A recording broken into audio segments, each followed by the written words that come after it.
गठबंधन सरकार के खिलाफ अविश्वास एक प्रस्ताव पारित कर दिया है। हरियाणा के गठबंधन की नैतिक हार हो चुकी है। जो गठबंधन जन भावनाओं को धोखा देकर जो गठबंधन बनाया गया था हरियाणा के अंदर, और आज से लगभग थोड़ा सा 1 साल से पहले जिस गठबंधन के इसी सीट पे दोनों के मिलाकर 70,000 से ज़्यादा वोट थे, उस पे वो चुनाव में उतरे। पिछले 6 महीने से सरकार चुनाव लड़ रही थी। कोरोना काल की वजह से लंबा चुनाव चला।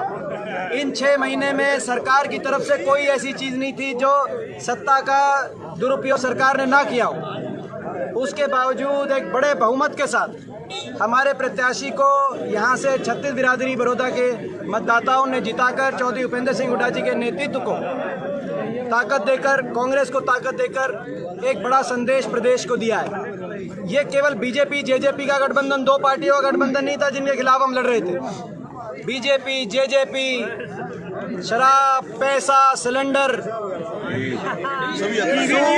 सूट, घी, 20 रुपए वाला टोकन, चीनी के कट्टे, और अफसरों को, बड़े बड़े अफसरों को अपने गांव के अंदर बिठाया गया कि अगर तो आपको अगर कहीं ट्रांसफर पोस्टिंग चाहिए तो वोट दिलवाओ। हर सरपंचों के फोन टैप कराए गए। पिछले 6 महीने से सरपंचों को हर तरह का प्रलोभन देके काबू करने की कोशिश करी। 4 साल जिस सरकार के पड़े हों, बीजेपी जेजेपी, दिल्ली और चंडीगढ़ की दोनों सरकारें, और दूसरी तरफ हम लोग केवल जनता के आशीर्वाद से लड़ रहे थे, और लोगों ने, छत्तीस बिरादरी ने इतना साथ और इतना आशीर्वाद दिया। हम लोगों का बहुत बहुत धन्यवाद करते हैं। और मैंने जैसे कहा कि आज बड़ौदा में ये जो चंडीगढ़ में बैठा अनैतिक गठबंधन है, उस अनैतिक गठबंधन के खिलाफ जनता ने अविश्वास प्रस्ताव पारित कर दिया है, जिसकी गूंज प्रदेश के कोने कोने में जाएगी। आपको लगता है मध्यावधि चुनाव होंगे इस जीत के बाद क्या चुनाव हो सकते हैं आने वाले समय में, मध्यावधि चुनाव? ये जीत हरियाणा की राजनीति में एक नया संदेश लेके, एक नया बदलाव लेके आएगी। लोगों ने एक बड़ा आशीर्वाद दिया है हमारे उम्मीदवार को, और एक ऐसे उम्मीदवार जो एक साधारण कार्यकर्ता, एक साधारण आम परिवार, एक आम किसान परिवार के घर से एक ऐसे साधारण कार्यकर्ता थे कि मुख्यमंत्री जी खट्टर साहब पूरे चुनाव में कहते थे कि उनको कोई नहीं जानता। मैं उम्मीद करता हूं कि अब वो विधानसभा में उनके साथ बैठेंगे, उनका भी नाम थोड़ा बहुत जान जाएगा।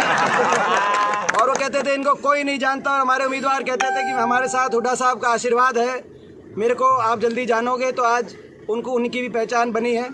तो ये जो जीत है, ये लोगों की जीत है, छत्तीस बिरादरी के जनता की जीत है। लोगों ने घमंड तोड़ा है। ये जो गठबंधन, अनैतिक गठबंधन, मैं इसीलिए कह रहा हूँ, बीजेपी की अलग वोट थी और जेजेपी ने वोट बीजेपी के खिलाफ ली, मगर जाके अनैतिकता के आधार पर गठबंधन बनाने का काम किया। जिस गठबंधन ने हरियाणा का इतना भट्टा बिठाने का काम किया, 6 साल में हरियाणा आज अर्थव्यवस्था चौपट हो गई। हरियाणा की बेरोजगारी, अपराध में देश में नंबर 1, और किसान को बर्बाद करने में कोई कसर नहीं छोड़ी। तो ऐसे में सरकार के खिलाफ ये अविश्वास प्रस्ताव जनता ने पारित करके अपना काम किया है। जनता ने विश्वास, हुड्डा साहब के नेतृत्व में कांग्रेस पार्टी में एक विश्वास व्यक्त किया है कि जनता की लड़ाई लड़ी जाए, किसान की लड़ाई लड़ी जाए, गरीब आदमी की लड़ाई लड़ी जाए, नौजवान जो आज बेरोजगारी की तरफ झोंक दिया गया है सरकार के द्वारा, उसकी लड़ाई लड़ी जाए, हरियाणा के अच्छे भविष्य की लड़ाई लड़ी जाए। तो मुझे विश्वास है कि उस लड़ाई को हम आने वाले समय में